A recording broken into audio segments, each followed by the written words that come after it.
Hi, I'm Eric Horowitz coming at you from sunny and a little bit cold Chicago. They got the beam behind me, and I'm gonna share with you my 5 tips to combat jet lag. Now, I travel the world. Last year, I went to 20 cities, 6 states, 6 countries, and a big problem is jet lag. I live in Dubai, so when I came to Chicago for the Chicago Dental Society midwinter meeting, there was a problem that I was terribly jet lagged. Here are my tried and true tips to combat that. Number 1.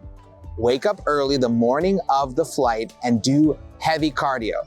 I did a 3-mile jog, and what this does is this exhausts your body. It de-stresses you. So when you're on the flight, if you need to sleep for 4, 5, 6, 7 hours, or just take important naps, your body is chilled. If you have all this energy and you bring that to the flight, I fly Emirates business class because it's the best thing ever, but it's a 15-hour flight. However, I'm chill, I'm relaxed. I find cardio works better than lifting weights because my body feels totally cool. So when you have to sit, and again, you can get up, stretch, move around, that type of thing, but there's not a whole lot you can do on a flight, even when it's as awesome an experience as Emirates. Tip number 2 is on the flight, no alcohol, very, very minimal or strategic caffeine. I don't drink anyway. I haven't had a drink in 3 months. I feel amazing. But if you drink alcohol, it will royally mess up your system, your liver, and worst of all, it'll get you completely dehydrated. So if on the flight, focus on drinking water. I know it's tempting. People are coming by on those Emirates cabin crew, big old smile on their face. Would you like some Veuve champagne? Sorry, honey, I'm good. No champagne. Another thing is with caffeine. Now, I love coffee, I love tea.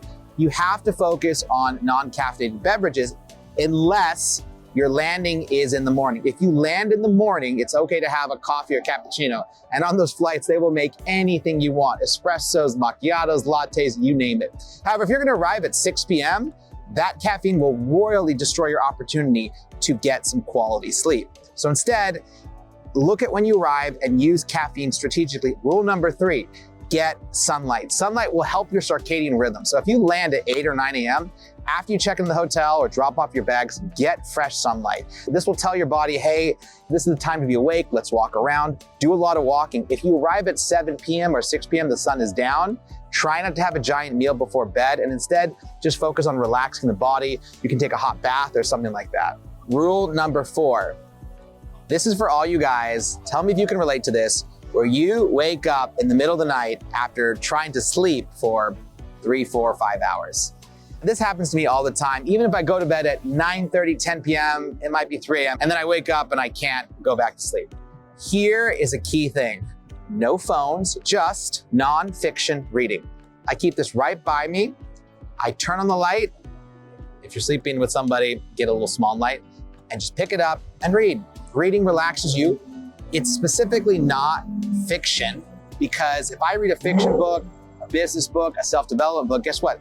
My brain turns on, and now I want to start thinking of cool things to do in my 2 businesses, or that travel plan of the future, or that idea, or that activity I want to plan.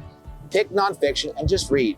And it's great because it eliminates the worst thing that happens, and this happens to me personally, is I get annoyed. I get mad at myself. Body, why can't we sleep? We're tired. We have to be up at 7 a.m. We have a big day ahead of us. I have to talk to all these prospects or clients.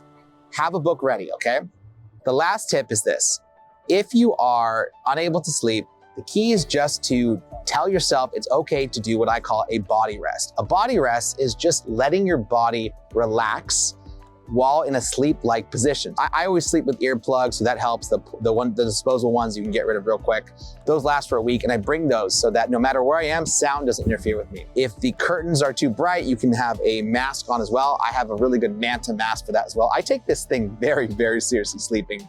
But if I tell myself, if I go to bed at 9 o'clock and I know I need about at minimum 6 to 7 hours of rest, if I wake up early, my alarm will go off, but I will just sit and rest in bed. And actually you can get 25% of the sleep benefits of sleep, even if you're not actually in that deep sleep or REM sleep. So for example, and this happens to be quite a few times while I adjusted to the new time zone, I would just relax and say, hey, look, I went to bed at 9 o'clock.